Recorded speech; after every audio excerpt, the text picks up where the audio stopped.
Pertama, kalau Anies maju, dia belum tentu menang. Dan kalau dia kalah nanti, itu Anies betul-betul habis. Secara aturan, dia masih bisa nyalon lagi, karena dia kan baru 1 periode.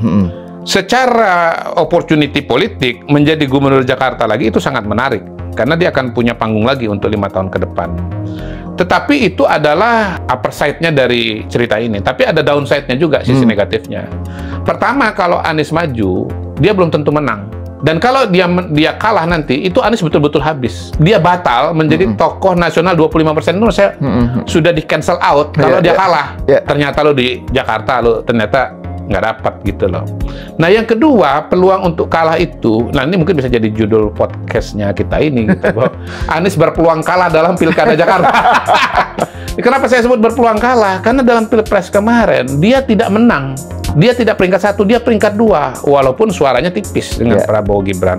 Yang kedua, suaranya cuma sekitar 40%. Harusnya menurut saya ya, walaupun Anies itu kalah secara nasional, tetapi kalau dia populer, sangat populer di Jakarta, dia masih dapat 70% loh. Let's say dia 70%, Prabowo 25%, Ganjar 5%. Jadi Anies nggak menang, padahal PKS menang. Jauh dia. Pengalaman saya nih, kalau Bupati maju calon gubernur, elektabilitas dia di kabupaten dari mana dia berasal, itu cuma 20%, 30%. Saya bilang nggak usah, Pak. Jangankan di level provinsi, di kabupaten Bapak aja Bapak nggak populer.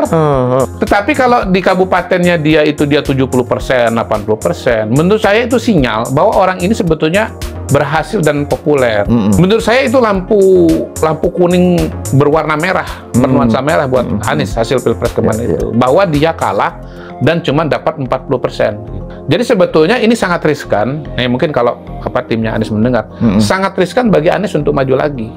Karena peluangnya untuk kalah itu besar gitu. Apalagi saya tambahkan, Undang-Undang Jakarta ini masih mensyaratkan pemenang itu 50% plus 1. Pakai simple majority aja masih kalah dia. Kalau kita jadikan hasil Pilpres itu adalah cermin dari Pilkada. Nomor 2 dia kok kalah. Lah apalagi kalau misalnya 2 putaran. Katakan ada 3 calon. Atau misalnya nanti ada 2 calon. Maka ini 60-40. Anies cuma dapat 40.